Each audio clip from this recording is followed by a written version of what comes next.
The scientific translation of Bhagavad Gita, the Hindu legendary Mahabharata by Saj Vyasa, records a huge scope family fight, including numerous countries wherein the god in essence, Krishna, sides with the legitimate Pandavas.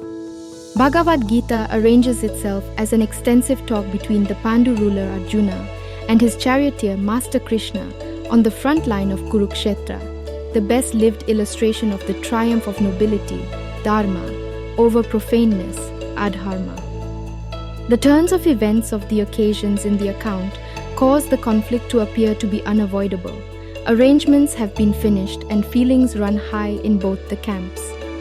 Nonetheless, at the pinnacle of this uplifted situation, the star fighter Arjuna, in the wake of looking over both the militaries comprising of his family, experiences a mental meltdown and, like an outspoken opponent, will not battle his own kin and cause sin of fratricide.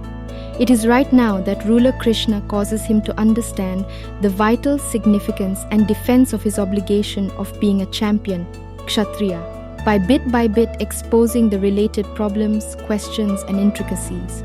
Also, he does that by bringing back the possibility of the perpetuity, permanence, forever of soul or being. His underlying reaction to Arjuna's sadness with respect to killing his own family members is to check the distinction between the destructible material body and indestructible flash of the heavenly, the epitomized soul. He isn't conceived, nor doth he pass on, nor having been ceaseth he any more to be. Unborn, interminable, timeless and old, he isn't killed when the body is butchered. Besant and Bhagavan 1905, 2.20.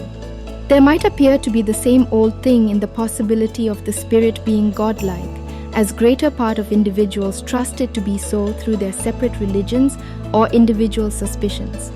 In any case, what is novel about the spirit hypothesis of Bhagavad Gita is its combining suggestion about enormous reality.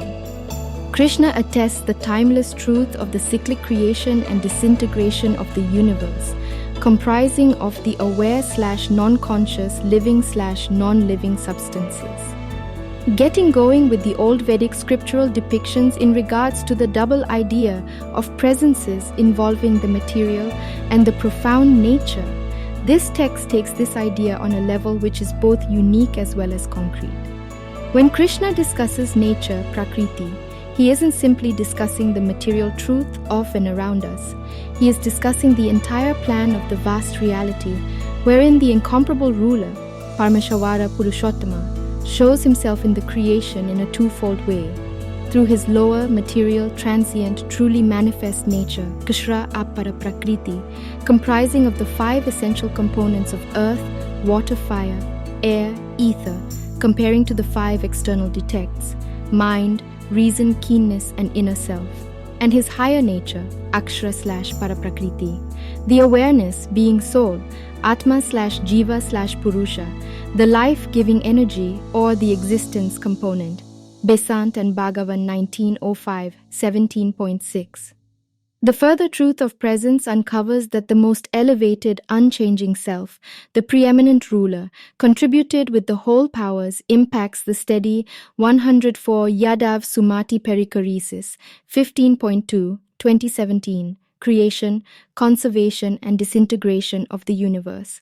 Furthermore, that also occurs on 2 levels. 1, he swarms the whole sensational creation and oversees it.